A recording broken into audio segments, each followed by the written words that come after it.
இந்த திமுக கூட்டணி எவ்வளவு பெரிய கூட்டணி பலத்தோடு இருக்கிறாங்கன்னு தெரியும், எவ்வளவு பண பலத்தோடு இருக்கிறாங்கன்னு தெரியும்.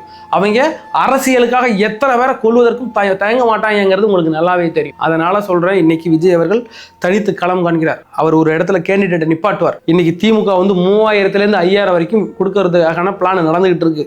அதுக்கும் சளைக்காம அதிமுகவும் கொடுக்க போறாங்க. நம்ம டிவி கேட்ட என்ன இருக்குங்கிற டிவி கேட்ட விஜய் கோடியா சம்பாரிச்சு வச்சிருந்தாரு நம்ம சொல்றோம்.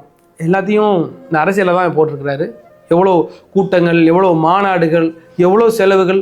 இப்போ சென்னையில் ரீசெண்டாக ஒரு பெரிய இடத்த வித்துருக்கிறார் அப்படிங்கிற நியூஸ் வந்துருக்கு. அதெல்லாம் விற்று எங்கே கொண்டாந்து போடுறாரு? இங்கே தான் கொண்டாந்து போட்டு அவர்கிட்டலாம் காசு இல்லை, உங்கள்கிட்ட கொடுத்து எல்லா வேட்பாளர்களும் 234 வேட்பாளருக்கும் இந்த அவனுக்கு 5 கோடி, உனக்கு 5 கோடி, உனக்கு 5 கோடி நீங்கள் போய் செலவு பண்ணுங்கலாம் சொல்கிறதுக்கு விஜய்கிட்டையும் காசு இல்லை. நிற்கிற ஆட்கள் இருக்காங்கல்ல, அவங்கள்ட்டையும் காசு கிடையாது. அவங்களாம் சாதாரண நம்மள மாதிரி உள்ள ஆளு தானே. அவங்க இன்னும் பெரிய பெரிய மிராசுதாரெல்லாம் கிடையாது இல்லை. அவங்ககிட்டலாம் பெரிய காசு ஒன்றும் கிடையாது. அவங்கள்ட்ட மிஞ்சி போனால் ஒரு 10 லட்சம் 15 லட்சம் போட்டு இன்னைக்கு 10 லட்சம் 15 லட்சம் நமக்கு பெருசு தானே. இன்னைக்கு ஒரு நடைமுறை செலவு இன்னைக்கு போயிட்டு ஒரு பிரச்சாரம் பண்ணால் அதுக்கு எவ்வளோ செலவாகும்?